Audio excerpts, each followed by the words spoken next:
Bonjour à tous et bienvenue encore pour cette étude qui, cette semaine, nous promet de pouvoir nous faire nous remettre en question et nous interroger aussi.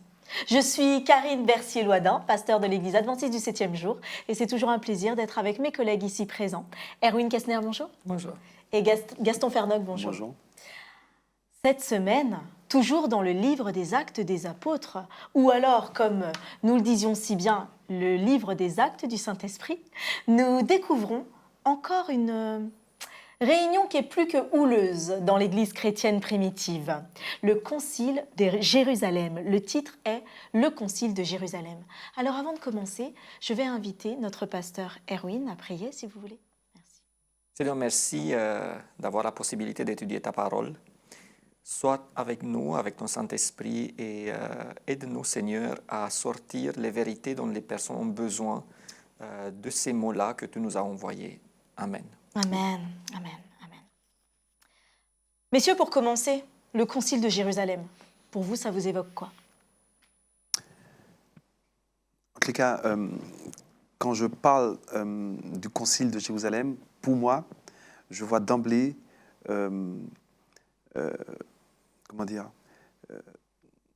l'émergence vraiment de l'Église chrétienne. En fait, c'est à partir de Acte 15 que l'Église va vraiment rentrer dans une vraie dynamique d'évangélisation dans le monde. Jusqu'alors, jusqu'ici, ils étaient plus cantonnés à prêcher l'Évangile que pour les Juifs. Bien sûr, à l'exception de Paul, qui a commencé à prêcher pour les païens. Mais à partir du Concile, on voit que on commence à considérer maintenant le peuple des gentils. On commence à comprendre Pierre aussi d'ailleurs, Jacques, bien sûr sous l'impulsion de Pierre et de Barnabé. On commence à comprendre que les païens ont part à la grâce de Dieu et qu'on devrait mettre aussi l'accent, on devrait mettre aussi le paquet sur l'évangélisation des gentils. D'accord, merci. Moi, ce que je vois est que au moment où il y a des divergences, et c'était des divergences sérieuses, je vois la manière dont on peut résoudre ça correctement sous la direction de Dieu, du Saint-Esprit. Tout à fait. Et c'est un exemple dont on devrait tirer profit chaque fois que nous sommes dans une telle situation. Oui, merci. Oui, c'est vrai que, comme vous disiez, en fait, Paul et Barnabas ont amené un grand changement, notamment parce qu'il y aura d'autres protagonistes. Et justement, alors, est-ce que vous pourriez nous expliquer un peu le contexte d'Acte 15 ? Qui sont les protagonistes, donc les personnages principaux, et les problématiques? Et puis, qu'est-ce que ça veut dire, en fait, un concile? Est-ce que c'était quelque chose de répandu? Parce que c'est un mot qu'on utilise, mais... Alors, la problématique est que les chrétiens issus des Juifs, qui sont bien sûr circoncis et qui respectent encore certaines règles de la loi cérémonielle, mais restons sur la circoncision, considèrent que les païens, s'ils veulent devenir chrétiens, ils doivent d'abord devenir juifs et après devenir chrétiens. Et de toute façon, pour être un bon chrétien, ils doivent être Juifs d'abord. Circoncis aussi. Donc c'est la circoncision qui est là. Et la problématique est, est-ce que la circoncision est un acte obligatoire pour la foi ou pas? Parce que si quelqu'un veut se circoncire, il n'y a pas de souci. Mais est-ce qu'il faut continuer de faire une obligation de cela? Et voilà, il y a les uns qui disent oui, il y a les autres qui disent non, ce n'est plus obligatoire. Oui. Ça, c'est le contexte général de la... Oui, parce qu'il est, excusez-moi, je fais juste une parenthèse, il est quand même dit au verset 1er du chapitre 15, quelques hommes venus de Judée enseignaient les frères en disant « Si vous n'êtes pas circoncis selon la coutume de Moïse, vous ne pouvez pas être sauvés. » En fait, effectivement, tout était concentré, était focalisé sur le judaïsme. Pour les premiers disciples, pour Pierre aussi d'ailleurs. D'ailleurs, vous allez voir au chapitre dans Galates, Pierre, malgré ce concile ou cette conférence, Pierre n'a pas encore pleinement intégré ça. Et pourtant, voilà. Tout est concentré sur le judaïsme, c'est-à-dire qu'il fallait absolument, pour avoir part à la grâce de Jésus-Christ, il fallait absolument devenir juif. Et donc, tu as parlé de Barnabé et de Paul qui ont eu tendance à amener cette petite révolution. C'est-à-dire qu'ils considéraient les païens déjà chrétiens sans être devenus juifs auparavant. Oui. Et donc, le problème ici, c'est que l'Église se retrouve confrontée face à cette problématique. Qu'est-ce qu'on doit faire? Est-ce qu'ils doivent devenir juifs? Parce que être circoncis, c'est de rentrer dans la communauté des juifs. C'est de devenir un juif. Alors, est-ce qu'ils doivent devenir juifs avant d'être chrétiens? Ou est-ce qu'ils peuvent faire un saut directement de païen à chrétien? Alors, Paul, lui, pour lui, oui, on peut faire le saut. Et donc, c'est pour cela qu'il y a eu d'autres frères qui disaient non. Il fallait absolument de devenir juif et après devenir chrétien. Et donc, effectivement, le problème ici, c'est que ce concile à Jérusalem va mettre les points sous les i avec l'assistance du Saint-Esprit, parce que là, il faut le Saint-Esprit. Et ce que j'apprécie dans ce concile, c'est que le problème a été traité au siège à Jérusalem, avec les responsables, les dirigeants. Alors, je le dis parce que ça me tient à cœur. Quoique aujourd'hui, on a tendance à stigmatiser les dirigeants, on a tendance à les peut-être parfois même mépriser, entre guillemets, mais Dieu respecte l'ordre ecclésial. Dieu respecte l'ordre évangélique. Donc Dieu, au travers de ce concile, Dieu rassemble, cet esprit rassemble les dirigeants et Dieu parle au travers d'eux. Alors, je parle bien sûr des dirigeants. Je ne parle pas qu'ici, on va pas prendre une décision seulement par un dirigeant, mais dans une session où les dirigeants sont assemblés en délégués sous l'influence de l'Esprit de Dieu, eh bien, il ne peut que sortir de bonnes décisions, comme ce fut le cas ici à Jérusalem. Il a répondu aussi, c'est quoi un concile? Oui, tout à fait. Voilà.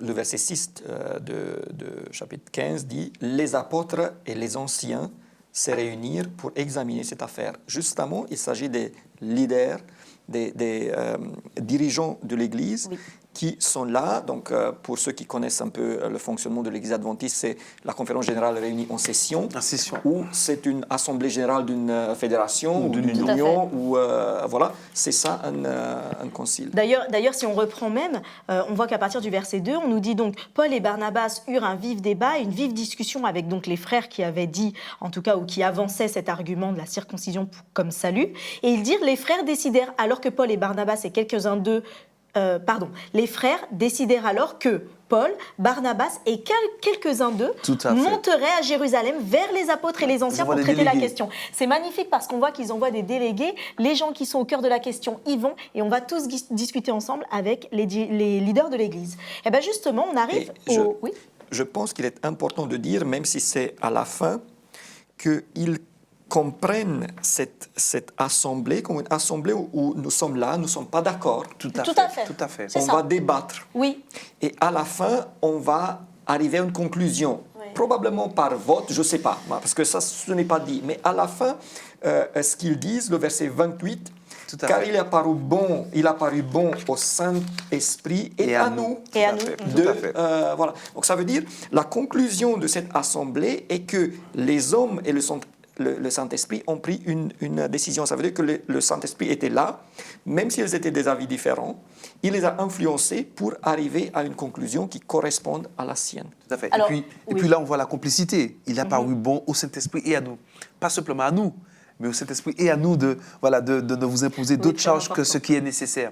Et c'est extraordinaire. Et je le répète, l'Église assemblée en session de délégués, sous l'influence de l'Esprit de Dieu, eh bien, prend de bonnes décisions. Même si au départ, il y a quelques divergences, c'est normal. Nous avons tous une manière de voir les choses.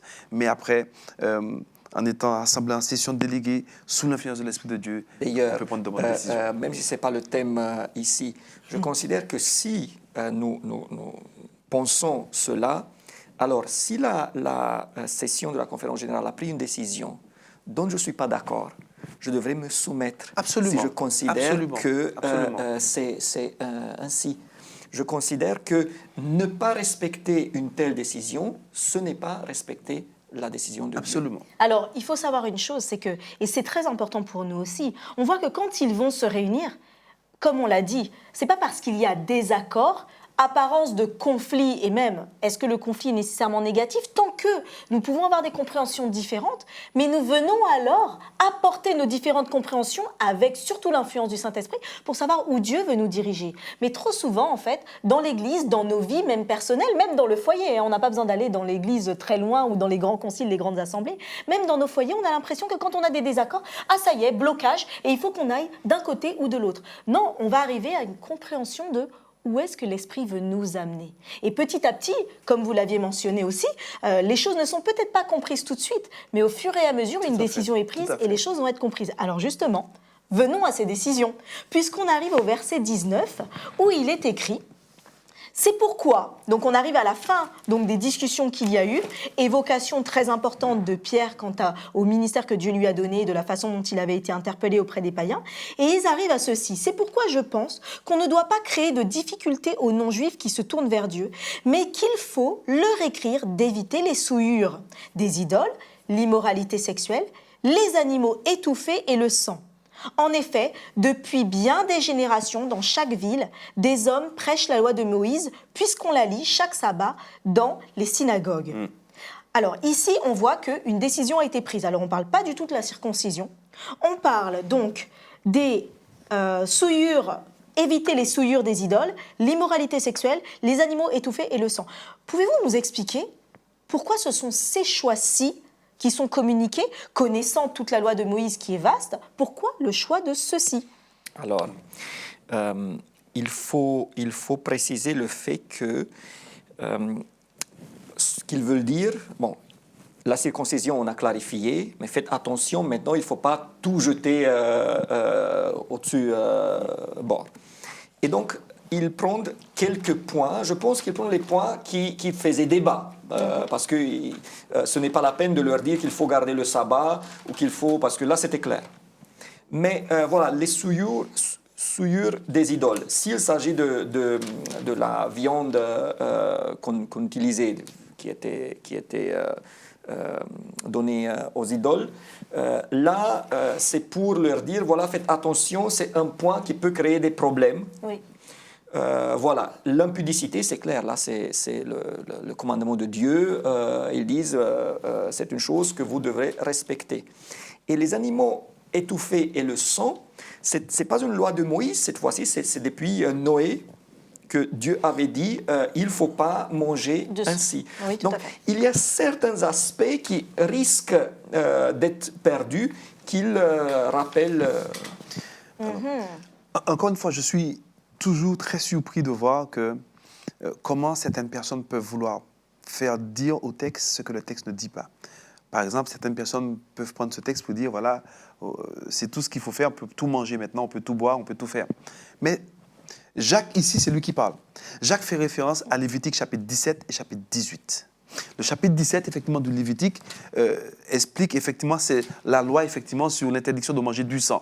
Et il explique aux étrangers qui veulent séjourner au milieu d'Israël et aux Israélites. Vous voyez bien que le Lévitique chapitre 17 ne parle pas de l'hygiène alimentaire là. Il parle effectivement de cette interdiction de manger du sang. Le chapitre 18 parle des lois relatives aux mœurs. La débauche, l'impudicité. Un homme ne couchera pas avec ceci. Parce que les païens, effectivement, pratiquaient ce genre de choses. Oui. Et donc, Jacques est simplement en train de dire, voilà, cependant, faites attention. Vous avez une pratique de manger du sang. Donc, il reprend Lévitique chapitre 17, il reprend Lévitique chapitre 18, simplement pour dire aux païens convertis que cela, effectivement, il faudrait se garder de cette débauche, de cette manière de manger, de cette manière de vivre. C'est tout. Mais Jacques n'est pas en train de remettre en cause ni l'hygiène alimentaire. Parce que si on remet en cause là l'hygiène alimentaire, eh bien, lorsqu'on lit Lévitique chapitre 17 ou chapitre 18, il faudrait aussi remettre en cause l'hygiène alimentaire, puisqu'il est en train de répéter mot pour mot le verset 11 du chapitre 17. D'accord. Et puis faire allusion au chapitre 18 du Lévitique. Donc, je suis toujours surpris de voir qu'on utilise une partie du texte pour pouvoir absolument justifier nos pratiques, alors que le texte est clair, en fait. Alors, est-ce que vous pouvez nous expliquer pourquoi c'est important? Je considère que nous n'avons pas toutes les explications dans le texte. Parfois, il faut lire entre les paragraphes. Il est très important de savoir que la Bible on peut pas prendre un seul texte et dire voilà ce qui est écrit ici. Il faut prendre tout en entier. Donc, pour moi, il est très clair que si Jacques parle de ces 4 points-là, c'est que ces points-là pouvaient faire débat. Et puis pourquoi c'est important? C'est clair. Lorsqu'il dit de s'abstenir de souillure des idoles, que dit Paul à propos des idoles? Dans 1 Corinthiens chapitre 10, il dit que l'idolâtrie, c'est quoi? C'est un culte voué au démon. On On peut pas être chrétien, Exode, déjà. on peut pas être chrétien et en même temps vouer un culte au démon. Alors, il dit aussi, Exode 20 nous le rappelle il dit aussi aussi de déjà. l'impudicité ou de la débauche. La débauche, le Lévitique chapitre 18 dit un homme qui couche avec une bête, c'est une abomination. Un homme qui couche avec un homme, c'est clair, le chrétien ne peut pas se bomber le torse en disant qu'il est chrétien et qui continue à mener ce type de vie-là. Lorsqu'il dit effectivement de ne pas manger des animaux étouffés par le sang, Lévitique chapitre 17 dit car la vie de la chair est dans le sang, je vous l'ai donné sur l'autel afin qu'il serve d'expiation pour vos âmes. C'est par la vie que le sang fait expiation. C'est pour ça qu'il dit de ne pas manger des animaux étouffés. Voilà, c'est important pour le chrétien qui vit. Le chrétien, celui qui dit qu'il accepte Jésus, il doit rendre un bon témoignage. Il ne va pas continuer dans la débauche, il ne va pas continuer dans l'impudicité, il ne va pas continuer à faire le culte des idoles. Puisque Jésus dit, mais soit tu aimeras l'un, tu haïras l'autre. Tu ne peux pas avoir deux dieux, Jésus et les idoles. Oui, D'ailleurs, d'accord. il y a la loi cérémonielle qui est remise en cause et qui n'est plus valable aujourd'hui. Mais quand on dit loi de Moïse, on peut comprendre aussi loi morale, parce que le décalogue est aussi compris dans la loi de Moïse. Et les apôtres veulent clarifier que si on ne doit plus se circoncire, il y a quand même des choses qu'on doit respecter. Tout n'est pas annulé, tout n'est pas aboli. Alors, je pense que c'est important de pouvoir se dire ici aussi que ce n'est pas parce que justement nous sommes libérés en Christ que ce corps, on peut en faire n'importe quoi. Parce qu'on nous dit que tout n'édifie pas, tout n'est pas utile. Et que si nous disons que nous voulons en tout cas que ce corps soit le temple du Saint-Esprit, il y a aussi des choses sur lesquelles, comme vous le disiez tous les deux, on va prendre la Bible dans son ensemble, dans un ensemble d'enseignements qui vont nous permettre à ce corps d'être dans les meilleures dispositions pour pouvoir servir ce Dieu et donc pour pouvoir ressembler à Christ aussi. Le chrétien libéré en Jésus-Christ est appelé à rendre un bon témoignage. Il ne peut pas se permettre de vivre n'importe comment. Qui oserait accepter Jésus si, en tant que chrétien, eh bien, j'ai une vie de débauche? C'est d'ailleurs ce qui est reproché aux chrétiens des fois. Voilà. Donc on ne sait pas trop où ils sont, ils sont un peu... Pour reprendre ce que dit Paul à Tite, dans Tite chapitre 3, il dit Paul, cette parole est certaine, Paul dit ça à Tite, je veux que tu affirmes ces choses afin que ceux qui ont cru en Dieu s'appliquent à pratiquer de bonnes œuvres. Et c'est ce qu'est en train de dire Jacques. Le chrétien ne peut pas continuer. Lorsque Jésus me change, il me transforme, eh bien, la Bible dit dans Matthieu chapitre 1 que Jésus, c'est lui qui sauvera son peuple de ses péchés, pas dans ses péchés. Il y a une différence de ses et dans. Tout à fait. Dieu nous sauve, mais il nous donne la capacité de dire non au péché, oui à Jésus. Et c'est ça. Merci. Alors justement, on va revenir parce que... Donc là, on voit les points qui ont été évoqués et qui ont été la conclusion de ce concile. Mais pour revenir sur la circoncision, puisque c'était quand même une marque distinctive du peuple d'Israël qui était choisi par Dieu et à qui il avait été demandé de faire cela. Alors, est-ce que vous pouvez nous expliquer... Alors, juste une chose, je reprends quand même, parce que nous avons Jérémie 9, 25 qui nous dit « Voici les jours viendront, dit l'Éternel, où je châtirai tous les circoncis qui ne le sont pas de cœur. » Donc on voit que depuis le début, la circoncision était une marque, mais qu'il y avait derrière un autre plan que Dieu voulait, qui n'était pas que l'apparence extérieure de circoncision. Pouvez-vous nous dire pourquoi ici c'était si central pour en fait ces Juifs, ou en tout cas même ces Juifs qui étaient convertis et qu'ils veulent imposer aux chrétiens, ou en tout cas aux païens qui sont convertis à la chrétienté. Pouvez-vous nous expliquer ce problème de la circoncision? Alors, la circoncision est un signe extérieur Oui. de l'appartenance au peuple d'Israël. Je ne sais pas pourquoi Dieu a choisi Oui, surtout que ça existait en plus dans d'autres peuples à l'époque. Mais voilà. Et pour les Juifs, être juif voudrait immédiatement dire, jusqu'à aujourd'hui d'ailleurs, être circoncis. Si tu n'es pas circoncis, tu n'es pas juif. Dieu le montre clairement que la circoncision est aussi un symbole, justement pour la circoncision du cœur. Mais comme c'est quelque chose d'extérieur qui est facile à faire, n'est-ce pas? C'est beaucoup plus facile la circoncision extérieure que la circoncision du cœur. Ah oui. Donc, les humains, ils vont très vite s'attacher à des choses extérieures. Le pèlerinage, par exemple. Oui, le pèlerinage est beaucoup plus facile à faire que changer son caractère. Si quelqu'un me dirait tu ne dois plus lutter contre tes défauts, fais une marche à pied jusque je ne sais pas où, je le ferai volontaire. Donc voilà, et parce que c'est aussi la tradition, il se lie à ce point-là, et ce point-là devient plus important que le fond. La forme devient plus importante que le fond. Merci. La circoncision, pour le juif, c'était le signe de l'alliance. Pas du salut, de l'alliance. D'ailleurs, Paul va faire une démonstration dans l'Épître aux Romains, chapitre 4, pour montrer que Abraham a été justifié avant d'être circoncis. Tout à fait. Et ce n'est Par sa qu'après foi. qu'il y a le signe de l'alliance, comme il appartient à Dieu. Et donc la circoncision, c'est le signe pour montrer qu'on appartient au peuple de Dieu, au peuple d'Israël. Néanmoins, Jésus-Christ étant venu, la Bible nous dit, Paul nous dit que la véritable circoncision, c'est celle du cœur. C'est celui qui accepte véritablement Jésus comme sauveur, mais comme Seigneur, comme maître de sa vie. Et Philippiens 3 parle de ça, de la circoncision, la véritable circoncision. Donc, c'est vrai, je peux comprendre que c'était très important pour les Juifs, parce que pour eux, effectivement, pour faire partie, pour être dans l'assemblée de Dieu, il fallait être circoncis. Donc, ils avaient du mal à comprendre ça. Ils avaient du mal à sortir de ce schéma. Et donc, c'est pour ça qu'il il a eu besoin de l'assistance de l'Esprit de Dieu.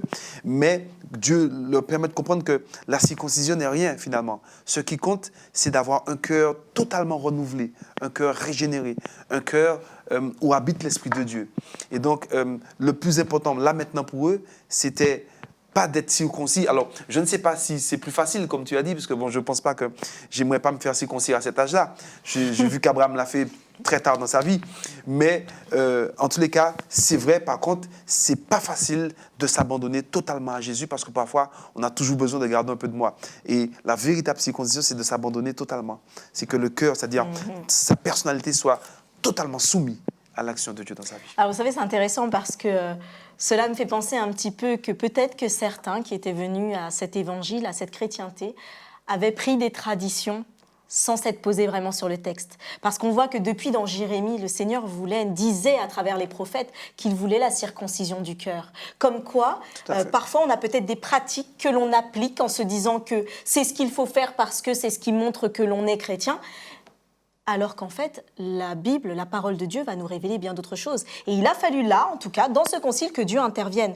Alors justement, on va venir à la conclusion, en fait, puisqu'il y avait donc eu conflit, en fait, dans les églises, désaccords. Et là, lorsque il nous est dit au verset 30, « Ils prirent donc congé de l'église et allèrent à Antioche, où ils réunirent l'assemblée et lui remirent la lettre avec les conclusions notamment. On en fit la lecture, tous se réjouirent de l'encouragement qu'elle leur apportait. Jude et Silas, qui étaient eux-mêmes prophètes, encouragèrent les frères et les fortifièrent en leur parlant longuement. Au bout de quelque temps, ceux-ci les laissèrent retourner en paix vers ceux qui les avaient envoyés. » Alors, moi, je trouve ça merveilleux.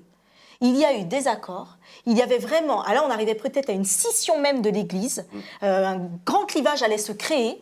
Pour autant, suite à une décision qui a été prise à Jérusalem, au sein d'un concile, d'un conseil, d'une assemblée, du siège, une lettre revient avec les porteurs du message, on lit la lettre et tout le monde se fortifie, tout le monde est en paix, tout le monde est dans la joie en se disant « Ok, voilà, on va avancer sur ces directives. » Attendez, est-ce que vous pouvez nous donner des exemples peut-être aujourd'hui ou des choses dans lesquelles nous aurions peut-être beaucoup à apprendre à ce niveau-là? Alors, tu as raison, dans le sens où il s'agit ici de l'église de l'Antioche. Oui. Et eux, le concile avait donné raison à ce qu'ils pensaient et à ce qu'ils considéraient bien.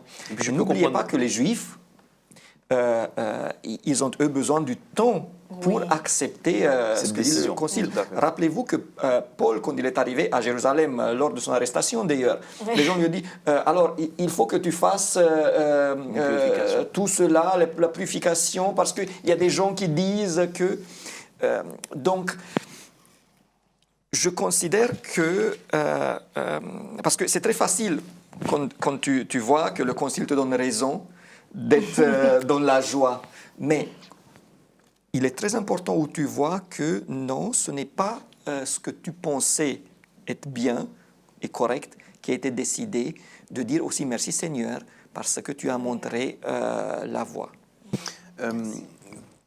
Dans l'histoire de l'Église, il y a toujours eu besoin de ces corrections de trajectoire. Au sein de l'Église adventiste, ça a été le cas lorsqu'il a fallu discuter sur la divinité du Christ. Par exemple, la justification par la foi en 1888. Et sachez que jusqu'en 1888, il y avait ce qu'on appelle des théologiens adventistes qui étaient unitariens, c'est-à-dire qu'ils croyaient en la divinité de Dieu, mais ils avaient une idée toute particulière concernant le Christ.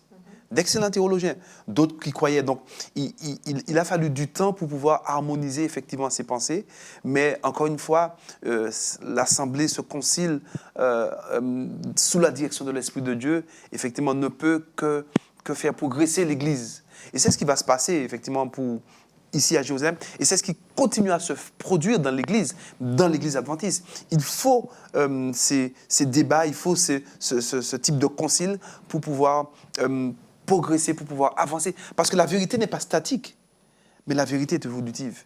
Et donc voilà, ça fait Alors, partie. nous rappelons que l'Église adventiste du 7e jour est un mouvement. Donc nous sommes censés puiser dans nos textes, rechercher la parole, questionner, nous interroger pour faire croître en fait les révélations que Dieu veut nous donner. On n'est pas censé rester arrêté sur des dogmes, mais au contraire, pouvoir plus encore rechercher, étudier ensemble. Donc nous avons besoin tous d'étudier. Et c'est pourquoi qu'il faut accepter le débat dans un bon état d'esprit. C'est Tout à pas fait. parce qu'il y a débat que forcément on n'est pas d'accord. On n'est peut-être pas d'accord sur la manière de voir, on peut avoir une autre lecture du texte. Mais le débat a comme objectif d'unifier les pensées sous la direction de l'Esprit de Dieu. Donc Tout il à faut. fait. Alors justement, pour une dernière question, j'aimerais vous demander que vous puissiez faire, alors ce serait un encouragement personnel, un message personnel vis-à-vis de nos internautes, peut-être pour certains qui se sont écartés de l'Église ou pour vous qui connaissez peut-être des personnes qui se sont aussi écartées de l'Église.